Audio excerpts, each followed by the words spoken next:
அதான் நான் டிவியில் கொடுக்க முடியும், இப்படி கொண்டு போய் போட்டால் அவங்க ஒத்துக்க மாட்டாங்க, வேலை வேஸ்ட்டாக போயிடும் அப்படின்னு அவர் சொல்கிறாரு.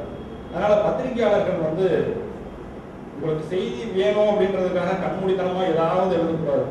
போன வருஷம் கூட காலை பத்திரிகையில் ஒரு செய்தி வந்து பிளாக் ஃப்ளமிங்கோ அப்படின்னு ஒரு செய்தி, கிருஷ்ணகிரி அருகே பிளாக் ஃப்ளமிங்கோ வந்திருப்பதாக. பிளாக் ஃப்ளமிங்கோ பறவையே கிடையாது.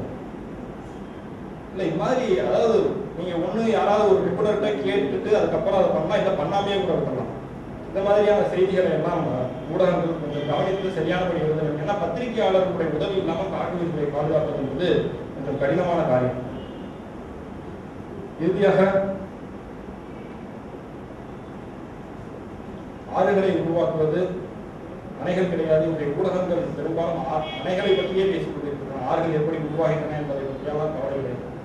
ஆறுகளை உருவாக்குவது அணைகள் கிடையாது, காடுகளை பாதுகாப்போம். நன்றி.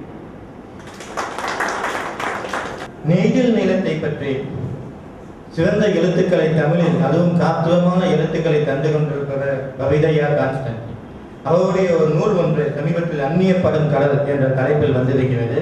அதை குறித்து பூச்சிகளின் தேசம், சிவகுதிர் காலம் போன்ற நூல்களை எழுதிய சுற்றுச்சூழலியலாளர் கவிஞர் கோவை சதாசிவம் அவர்களை பேசலாம்.